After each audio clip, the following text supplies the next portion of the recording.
IBB T V کی طرف سے ڈاکٹر عرفان بیگ کا سلام قبول کیجیے۔ نرالی خبر اور انوکھے تبصرے کے ساتھ حاضر ہیں۔ پہلی خبر بڑی امید افزا ہے۔ ابھی تک آپ نے سنا کہ فائٹر جیٹ خاتون نے اڑا لیا۔ خواتین اب ہمیں موٹر سائیکل چلاتی ہوئی نظر آتی ہیں۔ خواتین ہمیں گاڑیاں چلاتی ہوئی عام نظر آتی ہیں، لیکن اب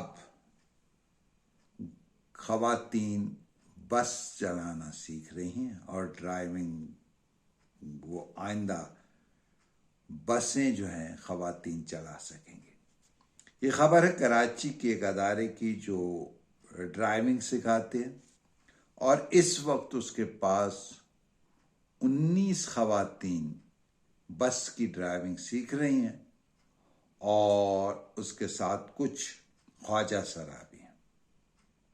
ہمارے خیال میں یہ اقدام زیادہ بہتر رہے گا، کیونکہ جس طرح ہم دیکھتے ہیں کہ بس ڈرائیور حضرات جو ہیں وہ بہت سی چیزیں فراموش کر جاتے ہیں۔ تیز رفتاری الگ ہوتی ہے، مسافروں کے ساتھ کوئی اچھا سلوک نہیں ہوتا۔ تو ہمارے خیال میں اگر خواتین خصوصاً شہروں کے اندر جو بسیں چل رہی ہیں، یعنی لوکل بسز جو ہیں، جو ایک علاقے سے دوسرے علاقے تک جاتی ہیں، اگر یہ خواتین کے پاس یہ شعبہ آ گیا یا خواجہ سرا کے پاس یہ شعبہ آ گیا، تو شاید بلکہ امید ہے کہ کارکردگی زیادہ بہتر رہے گی۔ یہ خوش آئند اقدام ہے اور اس سے ایک بہتری کی توقع